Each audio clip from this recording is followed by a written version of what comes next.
Police arresting innocent herders, branding them kidnappers. Miyetti and alleges. Welcome to the news, and thank you for tuning in to listen.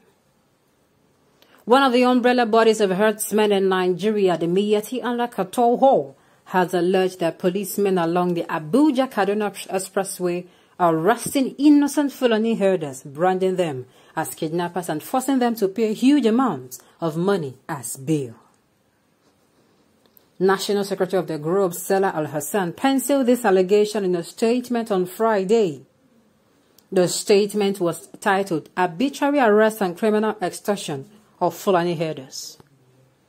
According to him, innocent Fulani herders grazing cattle in villages along the highway have been arbitrarily arrested by the police in recent times, and they have had to cough out thousands of naira as bail.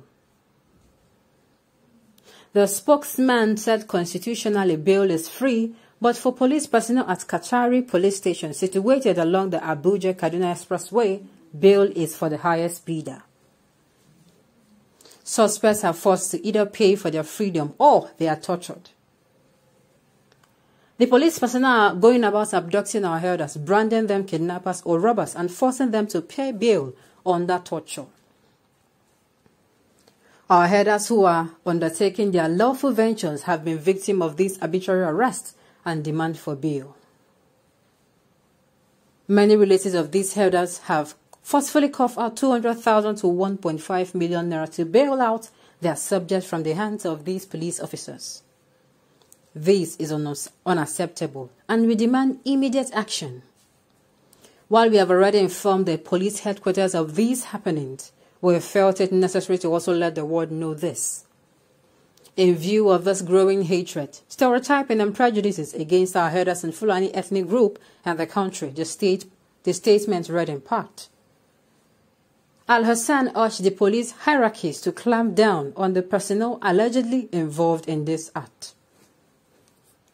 A text message sent by a correspondent to Force Public Relations Officer Frank Mba seeking police comment on the matter was not replied to as at the time of filing this report.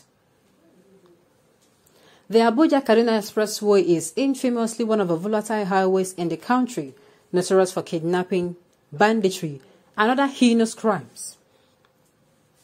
In September 2021, many Nigerians were aghast that a National Youth Service Corps in its handbook listed the Abuja-Kaduna Highway as one of the high-risk roads in the country, asking families of prospective corps members to prepare ransom to be paid to criminals in case the young graduates are kidnapped.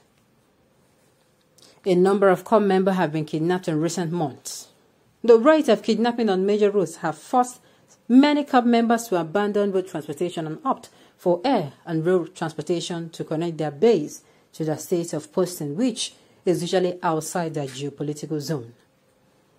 But in October 2021, incorrigible bandits operating along the Abuja-Kaduna road also bombed a rail track along the Abuja-Kaduna route.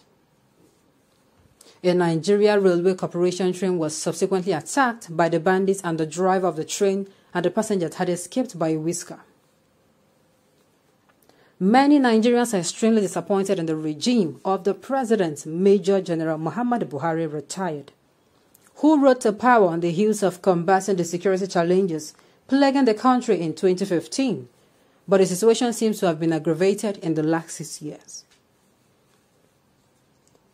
The Minister of Justice and Attorney General of the Federation, Abubakar Malami San, recently said kidnappers have also been declared as terrorists after a federal high court sitting in Abuja declared bandits as terrorists of late.